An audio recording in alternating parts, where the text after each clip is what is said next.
me, logistics isn't just about moving goods. It's about surviving on tight margin, ensuring that stocks are updated so that sales are not affected and yet inventory is not high, and managing the daily fluctuations and uncertainty. Whether you are a manufacturer moving to factory to warehouse or a distributor supplying to various retailers, your ability to choose the right transportation, the right mile strategy, and the right time to deliver can become a very big part in your profit and loss. This guide will break you down about how goods flow in the supply chain and how India's top companies and smart SMEs plan their supply chain without owning a single truck. Welcome to Logics by FR8, where we simplify tracking and logistics with clear and expert insight. For that, first we need to understand first mile, middle mile, and last mile. What is first mile? Factory to warehouse. In this stage where goods are picked from manufacturing or factory location to a warehouse. This transport mostly involves bulk shipment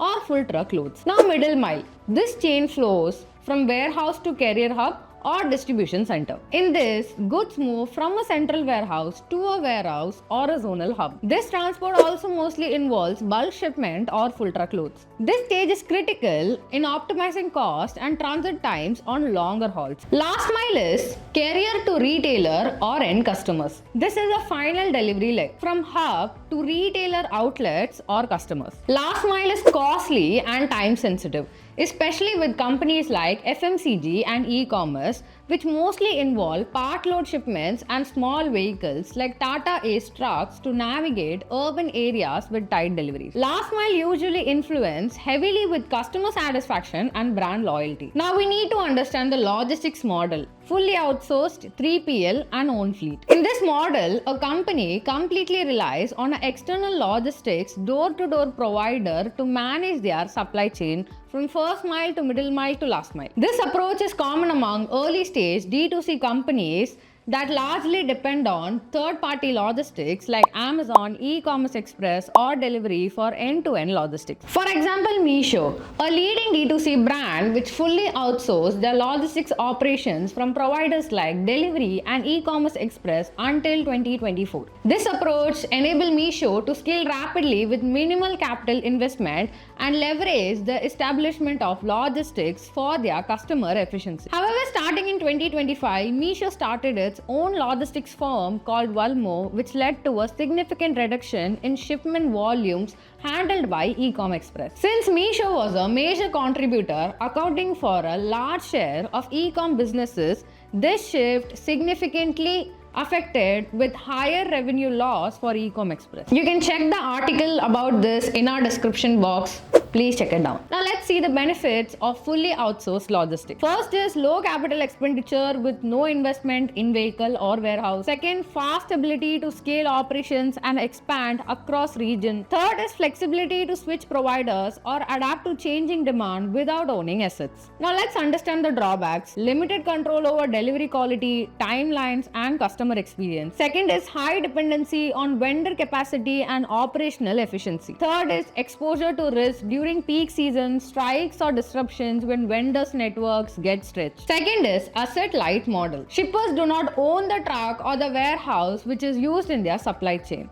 Instead, they contract with third-party logistics, typically ranging from 6 months to 2 years. These 3PL firms own and manage the vehicle, warehouse, and frontline operations for shippers, while the shipper handles the technical aspects such as inventory planning, stock management, and delivery scheduling. This approach has become a dominant logistics model in India, with up to 90% of manufacturers, FMCG companies, automobile firms operating through contracts with 3PL. It balances the need for operational expertise, geographic reach, and capital efficiency. Now let's see the benefits and the drawbacks. First is scalable without assets. Can increase or decrease volume without heavy investment. Second is adequate quality control. Since contract and performance metrics are involved, this offers better service, reliability than fully outsourced model. Expert operational handling.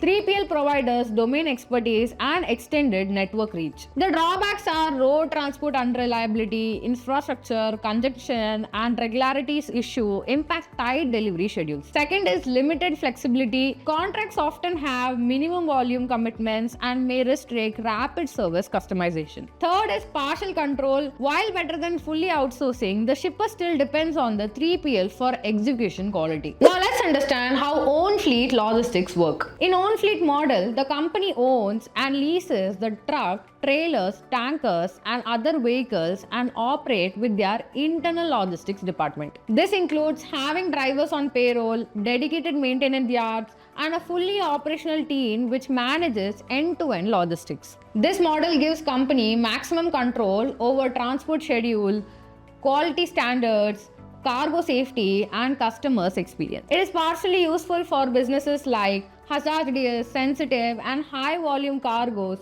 which needs reliability and specialized handling. Mostly oil companies use their own fleet. Leading public sectors like BPCL, HPCL, and IOCLs aggressively pursue to have their own logistics fleets, including road tankers and marine crude carriers.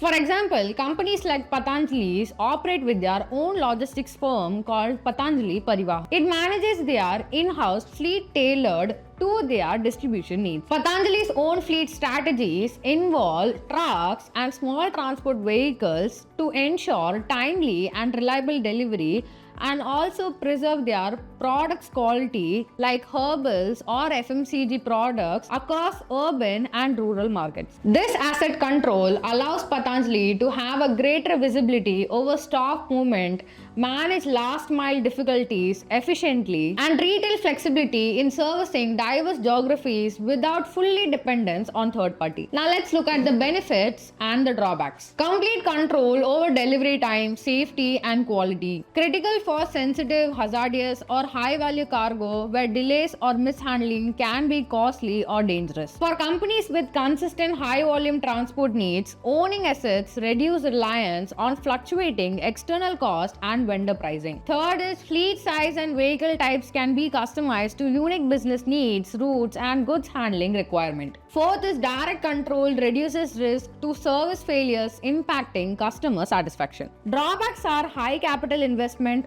Purchasing or leasing vehicles, maintaining infrastructure, hiring drivers, and fleet management requires significant upfront and ongoing expenditure. Second is complex management and operations required skilled personnel for fleet maintenance, route planning, and compliance driver management. Fixed asset and operational overhead can be a burden during demand downturns, unlike contract-based models. If you're a startup wants to grow fast, without heavy investment, a fully outsourced logistics works best. For companies like want to scale fast but avoid owning assets, 3PL is the best choice for you. And for large businesses moving a lot of goods regularly and need complete control, owning your own fleet makes sense. Based on your business size, shipment requirement, and needs, which transportation model will be best for cost, control, and flexibility for your operations? Let us know in the comment section. Thank you for watching.